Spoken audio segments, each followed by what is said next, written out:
NI coverage, रहस्य की खोज। नमस्कार, मैं डीपी श्रीवास्तव और आप देख रहे हैं एनआई कवरेज, रहस्य की खोज। राजस्थान राज्य के पाली में प्रधानमंत्री श्री मोदी ने डिजिटल कार्यक्रम के माध्यम से 151 इंच ऊंची स्टैच्यू ऑफ पीस के रूप में संत सुरेश्वर की प्रतिमा का उद्घाटन किया। यह प्रतिमा अष्टधातु से बनी है और इसे पाली के जैतपुरा इलाके के विजय वल्लभ साधना केंद्र में स्थापित किया गया है। इस दौरान प्रधानमंत्री ने वीडियो कॉन्फ्रेंसिंग के जरिए लोगों को संबोधित भी किया। कार्यक्रम में मेरे साथ उपस्थित गच्छाधिपति जैनाचार्य श्री विजय नित्यानंद सुरीश्वर जी महाराज, आचार्य श्री विजय चिदानंद सूरी जी महाराज, आचार्य श्री जयानंद सूरी जी महाराज, महोत्सव के मार्गदर्शक मुनि श्री मोक्षानंद विजय जी, श्री अशोक जैन जी, श्रीमान सुधीर मेहता जी, श्री राजकुमार जी, श्री देसूलाल जी और आचार्य श्री विजय वल्लभ सूरी जी के सभी साथी अनुयायियों, आप सभी को युगद्रष्टा, विश्व वंद्य विभूति, कलिकाल कल्पतरु, पंजाब केसरी आचार्य श्री विजय वल्लभ सूरी जी के 150वें जन्म वर्ष महोत्सव की बहुत बहुत शुभकामनाएं करता हूं। ये नववर्ष आध्यात्मिक आभा का वर्ष है, प्रेरणा देने वाला वर्ष है।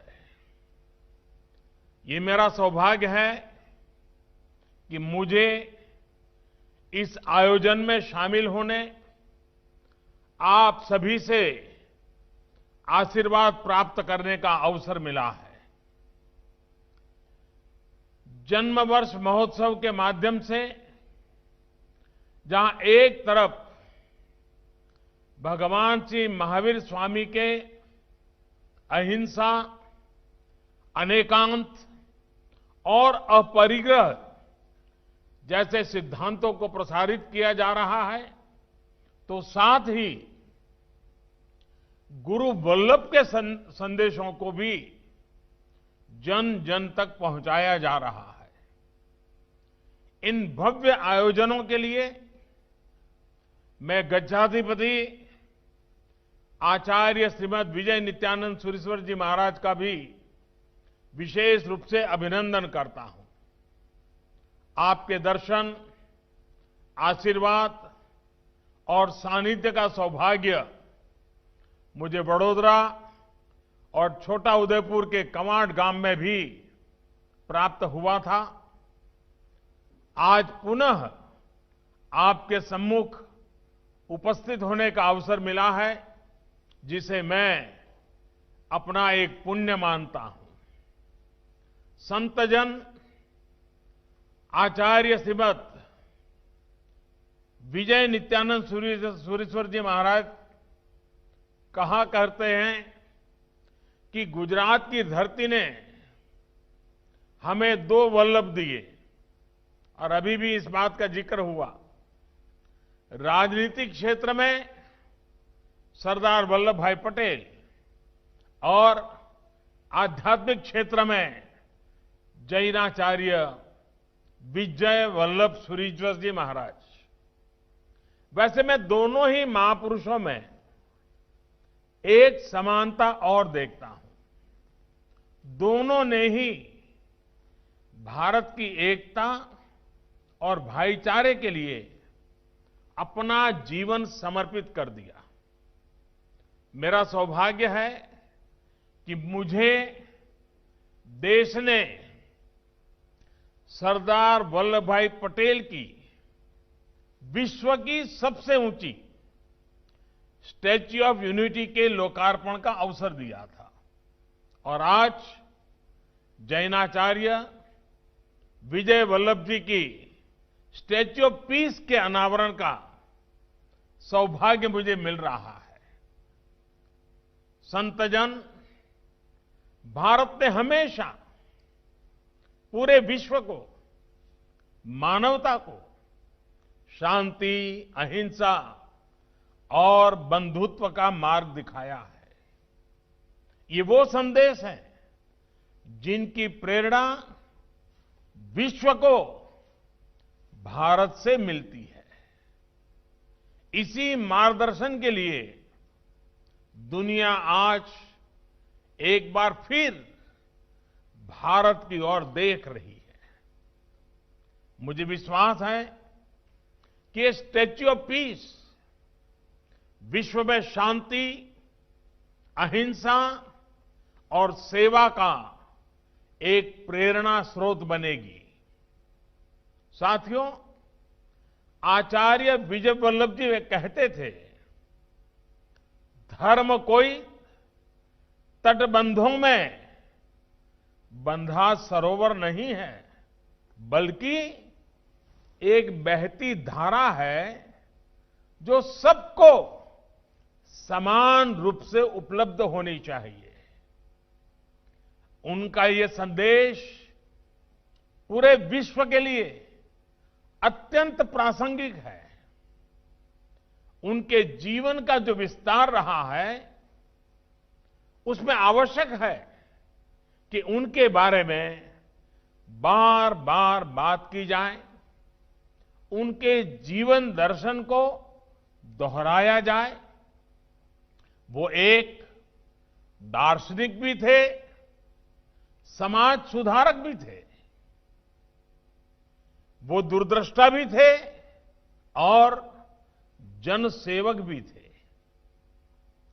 वो तुलसीदास, आनंदधन और मीरा की तरह परमात्मा भक्त कवि भी थे और आधुनिक भारत के स्वप्न दृष्टा भी थे। ऐसे में ये बहुत आवश्यक है कि उनका संदेश, उनकी शिक्षाएं और उनका जीवन हमारी नई पीढ़ी तक भी पहुंचे। साथियों, भारत का इतिहास आप देखें तो आप महसूस करेंगे, जब भी भारत को आंतरिक प्रकाश की जरूरत हुई है, संत परंपरा से कोई न कोई सूर्य उदय हुआ है। कोई न कोई बड़ा संत हर कालखंड में हमारे देश में रहा है, जिसने उस कालखंड को देखते हुए समाज को दिशा दी है। आचार्य विजय वल्लभ जी ऐसे ही संत थे। गुलामी के उस दौर में उन्होंने देश के गांव-गांव, नगर-नगर पैदल यात्राएं की, देश की अस्मिता को जगाने का भगीरथ प्रयत्न किया। आज जब हम आजादी के 75 साल की तरफ बढ़ रहे हैं, आजादी के आंदोलन के एक पहलू को तो दुनिया के सामने किसी न किसी रूप में हमने हमारे आंख कान की ओर से गुजरा है, लेकिन इस बात को हमेशा याद रखना होगा कि भारत के आजादी के आंदोलन की पीठिका भक्ति आंदोलन से हुई थी। जन जन को भक्ति आंदोलन के माध्यम से हिंदुस्तान के कोने कोने से संतों ने, महंतों ने, ऋषियों ने, मुनियों ने, आचार्यों ने, भगवंतों ने उस चेतना को जागृत किया था, एक पीठिका तैयार की थी और उस पीठिका ने बाद में आजादी के आंदोलन को बहुत बड़ी ताकत दी थी। और उस पूरी पीठिका को तैयार करने वाले में जो देश में अनेक संत थे, उसमें एक वल्लभ गुरु थे। गुरु वल्लभ का बहुत बड़ा योगदान था, जिसने आजादी के आंदोलन की पीठिका तय की थी। लेकिन आज 21वीं सदी में मैं आचार्यों से, संतों से, भगवंतों से, ऋषियों से, कथाकारों से एक आग्रह करना चाहता हूं। जिस प्रकार से आजादी के आंदोलन की पीठिका भक्ति आंदोलन से शुरू हुई, भक्ति आंदोलन ने एक ताकत दी, वैसे ही आत्मनिर्भर भारत की पीठिका तैयार करने का काम भी हमारे संतों, महंतों, आचार्यों का है। आप जहां भी जाएं, जहां भी बोले, अपने शिष्य हो या संत जन हो, आपके मुंह से लगातार ये संदेश देश के हर व्यक्ति तक पहुंचते रहना चाहिए। और वो संदेश है वोकल फॉर लोकल। जितना ज्यादा हमारे कथाकार, हमारे आचार्य, हमारे भगवंत, हमारे संतजन, उनकी तरफ से बात जितनी ज्यादा आएगी, जैसे उस समय आजादी की पीठिका आप सभी आचार्यों, संतों, महंतों ने की थी, वैसी ही आजादी की पीठिका, आत्मनिर्भर भारत की पीठिका आप तैयार कर सकते हैं। और इसलिए मैं आज देश के सभी संतों, महापुरुषों के चरणों में आग्रह पूर्वक निवेदन कर सकता हूं, प्रधान सेवक के रूप में निवेदन करता हूं कि आइए हम इसके लिए आगे बढ़े। कितने ही स्वतंत्र संग्राम सेनानी इन महापुरुषों से प्रेरणा लेते थे। पंडित मदन मोहन मालवीय, मोरारजी भाई देसाई जैसे कितने ही जन नेता उनका मार्गदर्शन लेने उनके पास जाते थे। उन्होंने देश की आजादी के लिए भी स्वप्न देखा और आजाद भारत कैसा हो, इसकी भी रूपरेखा खींची। स्वदेशी और आत्मनिर्भर भारत के लिए उनका विशेष आग्रह था। उन्होंने आजीवन खादी पहनी, स्वदेशी को अपनाया और स्वदेशी का संकल्प भी दिलाया। संतों का विचार कैसे अमर और चिरंजीवी होते हैं, आचार्य विजय वल्लभ जी के प्रयास इसका साक्षात उदाहरण है। देश के लिए जो स्वप्न उन्होंने आजादी के पहले देखा था, वो विचार आज आत्मनिर्भर भारत अभियान के जरिए सिद्धि की तरफ बढ़ रहा है। साथियों, महापुरुषों का, संतों का विचार इसलिए अमर होता है क्योंकि वो जो कहते हैं, जो बताते हैं, वही अपने जीवन में जीते हैं। आचार्य विजय वल्लभ जी कहते थे, साधु महात्माओं का कर्तव्य केवल अपनी आत्मा के कल्याण करने में ही समाप्त नहीं होता, उनका यह भी कर्तव्य है कि वह अज्ञान, कलह, बेकारी, विषमता, अंधश्रद्धा, आलस, व्यसन और बुरे रीति रिवाज जिनसे समाज के हजारों लोग पीड़ित हो रहे हैं, उनके नाश के लिए सदा प्रयत्न करें। उनके इसी सामाजिक दर्शन से प्रेरित होकर आज उनकी परंपरा में कितने ही युवा समाज सेवा के लिए जुड़ रहे हैं, सेवा का संकल्प ले रहे हैं। संतजन, आप सब भी ये भली भांति जानते हैं कि सेवा, शिक्षा और आत्मनिर्भरता से ये विषय आचार्य श्री के हृदय के सबसे करीब थे।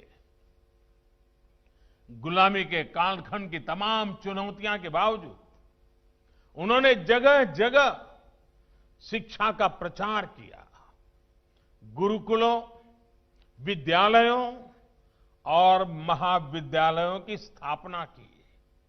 उन्होंने आह्वान किया था, घर घर विद्या दीप जले, घर घर विद्या दीप जले। लेकिन वो ये बात भी समझते थे कि अंग्रेजों द्वारा बनाई शिक्षा व्यवस्था भारत की आजादी और प्रगति में मददगार नहीं हो सकती। इसलिए उन्होंने जिन विद्यालयों, महाविद्यालयों की स्थापना की, वहां शिक्षा को भारतीयता का कलेवर और भारतीय रंग दिया। जैसे महात्मा गांधी ने गुजरात विद्यापीठ का सपना देखा था, वैसा ही सपना गुरु वल्लभ ने देखा था। एक तरह से आचार्य विजय वल्लभ जी ने शिक्षा के क्षेत्र में भारत को आत्मनिर्भर बनाने का अभियान शुरू किया था। उन्होंने पंजाब, राजस्थान, गुजरात, महाराष्ट्र, उत्तर प्रदेश जैसे कई राज्यों में भारतीय संस्कारों वाले बहुत से शिक्षण संस्थाओं की आधारशिला रखी। आज उनके आशीर्वाद में अनेकों शिक्षण संस्थान देश में काम कर रहे हैं। साथियों, आचार्य जी के ये शिक्षण संस्थान आज एक उपवन की तरह है। ये भारतीय मूल्यों की पाठशाला बनकर देश की सेवा कर रहे हैं। 100 सालों से अधिक की इस यात्रा में कितने ही प्रतिभाशाली युवा इन संस्थानों से निकले हैं। कितने ही उद्योगपतियों, न्यायाधीशों, डॉक्टर्स और इंजीनियर्स ने इन संस्थानों से निकलकर देश के लिए अभूतपूर्व योगदान दिया है। इन संस्थानों की एक और विशेष बात रही है स्त्री शिक्षा, नारी शिक्षा, त्रिशिक्षा के क्षेत्र में इन संस्थानों ने जो योगदान दिया है, देश आज उसका ऋणी है। उन्होंने उस कठिन समय में भी स्त्री शिक्षा की अलग जगाई, अनेक बालिकाश्रम स्थापित करवाए और महिलाओं को मुख्य धारा से जोड़ा। जैन साध्वियों से सभा में प्रवचन दिलाने की परंपरा विजय वल्लभ जी ने ही शुरू करवाई थी। उनके इस प्रयासों का संदेश यही था कि महिलाओं को समाज में, शिक्षा में बराबरी का ये दर्जा मिले। भेदभाव वाली सोच और प्रथाएं खत्म हो। आज आप गौर करेंगे तो पाएंगे कि देश में इस दिशा में कितने सारे बदलाव हुए हैं। 3 तलाक जैसी कुप्रथाओं के खिलाफ देश ने कानून बनाया है। महिलाओं के लिए ऐसे सेक्टरों को भी खोला जा रहा है जहां अब तक उनके काम करने पर मनाही थी। अब देश की बेटियां सेनाओं में अपना शौर्य दिखाने के लिए उनको भी ज्यादा विकल्प मिल रहा है। इसके साथ ही नई राष्ट्रीय शिक्षा नीति अब देश में लागू होने वाली है। ये नीति शिक्षा को भारतीय परिवेश में आधुनिक बनाने के साथ साथ महिलाओं के लिए भी नए अवसर तैयार करेगी। साथियों, आचार्य विजय वल्लभ जी कहते थे, राष्ट्र के कर्तव्यों की उपेक्षा नहीं, अनुपालन करना चाहिए। वो अपने जीवन में भी एक भारत श्रेष्ठ भारत के ही मंत्र को जीते थे। मानवता के इसी सत्य पर चलकर उन्होंने जाति, पंथ, संप्रदाय की सीमाओं से बाहर जाकर सबके विकास के लिए काम किया। उन्होंने समाज के सक्षम वर्ग को प्रेरित किया कि विकास के आखिरी पायदान पर रहने वाला आम जन की सेवा करें। जो बात महात्मा गांधी कहते थे, वो बात गुरु वल्लभ जी करके दिखाते थे। उन्हें गरीब से गरीब समाज के आखिरी व्यक्ति को मूलभूत सुविधाएं उपलब्ध कराएं। उनकी इस प्रेरणा का प्रभाव आप, हम और आप देश भर में देख रहे हैं। उन्हीं की प्रेरणा से देश के कई शहरों में गरीबों के लिए घर बने हैं, अस्पताल बने, उन्हें रोजगार के अवसर मुहैया कराए गए हैं। आज देश भर में आत्मवल्लभ नाम से कितनी संस्थाएं गरीब बच्चों के भविष्य की जिम्मेदारी उठा रही हैं। माताओं बहनों को जीवन यापन के लिए, निर्धन बीमार लोगों को इलाज के लिए सहायता कर रही है। साथियों, आचार्य विजय वल्लभ जी का जीवन हर जीव के लिए दया, करुणा, प्रेम से ओतप्रोत था। इसलिए उनके आशीर्वाद से आज जीव दया के लिए पक्षी हॉस्पिटल, अनेक गौशालाएं भी देश में चल रही है।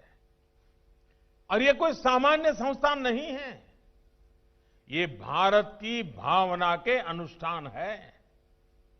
ये भारत और भारतीय मूल्यों की पहचान है। साथियों, आज देश आचार्य विजय वल्लभ जी के उन्हीं मानवीय मूल्यों को मजबूत कर रहा है, जिनके लिए उन्होंने खुद को समर्पित किया था। कोरोना महामारी का ये कठिन समय हमारे सेवा भाव, हमारी एकजुटता के लिए कसौटी की तरह था। लेकिन मुझे संतोष है कि देश इस कसौटी पर खरा उतर रहा है। देश ने गरीब कल्याण की भावना को न केवल जीवित रखा, बल्कि दुनिया के सामने एक उदाहरण भी पेश किया है। साथियों, आचार्य विजय वल्लभ सूरी जी कहते थे, सभी प्राणियों की सेवा करना यही हर भारतवासी का धर्म है। आज उनके इसी वचन को हमें अपना मंत्र मानकर आगे बढ़ना है। हमें अपने हर प्रयास में ये सोचना है कि इससे देश को क्या लाभ होगा, देश के गरीब का कल्याण कैसे होगा। मैंने जैसे प्रारंभ में कहा, वोकल फॉर लोकल इसका एक बहुत बड़ा माध्यम है और इसका नेतृत्व संत जगत को उठाना ही होगा। संतों, महंतों और मुनियों ने इस मंत्र को आगे बढ़ाना ही होगा। इस बार दिवाली और सभी त्योहारों पर जिस तरह से देश ने लोकल इकोनॉमी को जमकर समर्थन किया, ये वाकई नई ऊर्जा देने वाला है। इस सोच को, इस प्रयास को हमें आगे भी बनाए रखना है। आइए आचार्य विजय वल्लभ जी की 150वीं जयंती पर हम सब संकल्प लें कि उन्होंने जो कार्य अपने जीवन में शुरू किए थे, उन सभी कार्यों को हम पूरी लगन के साथ, पूरे समर्पण के भाव के साथ उन सभी कामों को मिलजुल करके आगे बढ़ाएंगे। हम सभी मिलकर भारत को आर्थिक ही नहीं, वैचारिक रूप से भी आत्मनिर्भर बनाएंगे। इसी संकल्प के साथ आप सभी को अनेक अनेक शुभकामनाएं। आप सभी स्वस्थ रहिए, सुखी रहिए। सभी आचार्य भगवंतों को मैं प्रणाम करते हुए, सभी साध्वी महाराज का भी मुझे यहां से दर्शन हो रहा है, उन सबको भी प्रणाम करते हुए आज इस पवित्र अवसर पर मुझे आप सबके बीच आने का अवसर मिला, ये मेरा सौभाग्य है। मैं फिर एक बार सभी संतों, महंतों, आचार्यों को प्रणाम करते हुए मेरी वाणी को विराम देता हूं। बहुत बहुत धन्यवाद।